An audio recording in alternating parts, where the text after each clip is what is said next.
I wasn't born in this country. I didn't grow up in any one particular religion.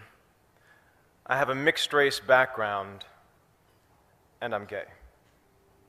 It has been natural to see myself as an individual. It's been a challenge to imagine that self as part of something larger. Like many of you here tonight, I grew up in what I would call survival mode. And when you're in that mode at 5, at 10, at 15, there isn't a lot of space for words like community, for words like us and we.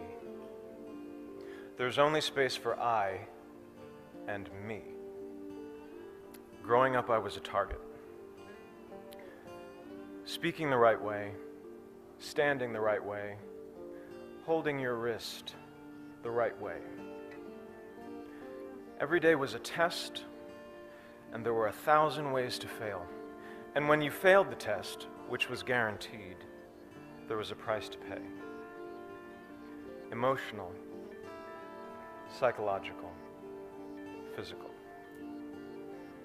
The first time I tried to kill myself, I was 15. And when someone asked me if that was a cry for help, I say no.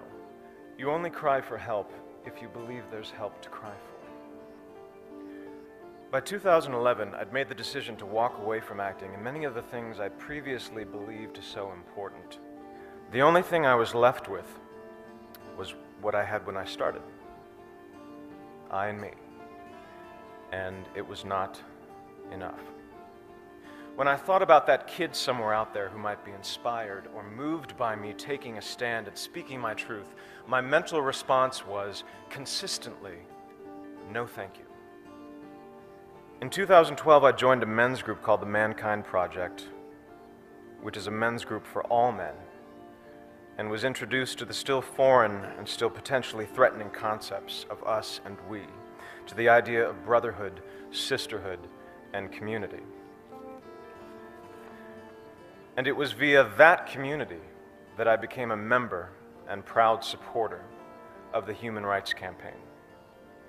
Several weeks ago, when I was drafting my letter to the St. Petersburg International Film Festival, declining their invitation to attend, a small, nagging voice in my head insisted that no one would notice.